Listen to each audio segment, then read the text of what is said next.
వేసవి వేడిపై దాడి చల్లటి రిఫ్రెషింగ్ స్టాప్ తో హై. తూర్పు గోదావరి జిల్లాలో వైసీపీకి గట్టి షాక్ తగిలింది. కొవ్వూరు మున్సిపల్ చైర్పర్సన్ భావన రత్నకుమారి వైసీపీని వీడారు. ఆమెతో పాటు మరో 3 కౌన్సిలర్లు ఫ్యాన్ పార్టీకి గుడ్ బై చెప్పారు. ఇంతకీ నేతలు పార్టీని ఎందుకు వీడారు?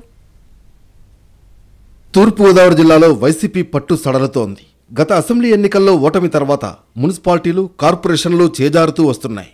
కొవ్వూరు మున్సిపాలిటీ కూడా ఇప్పుడు ఆ జాబితాలో చేరబోతోంది. కొవ్వూరు మున్సిపల్ చైర్పర్సన్ భావన రత్నకుమారి వైసీపీకి రాజీనామా చేశారు. మరో 3 కౌన్సిలర్లు కూడా వైసీపీని వీడారు. తామంతా టీడీపీలో చేరబోతున్నట్లు తెలిపారు. కొవ్వూరు మున్సిపాలిటీలోని చైర్పర్సన్ మరియు వార్డు కౌన్సిలర్లను మేము వ్యక్తిగత కారణాల వలన కొవ్వూరు పట్టణం యొక్క అభివృద్ధి కొరకు ఎన్డీఏ కూటమి ప్రభుత్వం విధి విధానాలు ఆధారంగా మేము ఈరోజు పార్టీకి వైసీపీకి రాజీనామా చేసి చంద్రబాబు నాయుడు గారి సమక్షంలో మేము పార్టీలోకి జాయిన్ అవుతున్నామండి.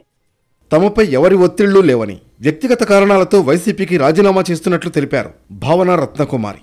కొవ్వూరు అభివృద్ధే తమ లక్ష్యమన్నారు ఆమె.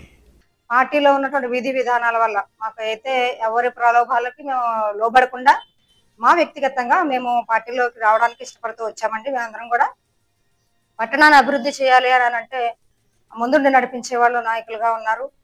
వాళ్ళందరూ మేమందరం కలిసి సమిష్టిగా పనిచేసి మా కొవ్వూరు పట్టణాన్ని అభివృద్ధి చేయాలనే ఆలోచనతో మేమందరం కూడా ఇక్కడ ఈరోజు వైసీపీకి రాజీనామా చేయడం జరుగుతుంది.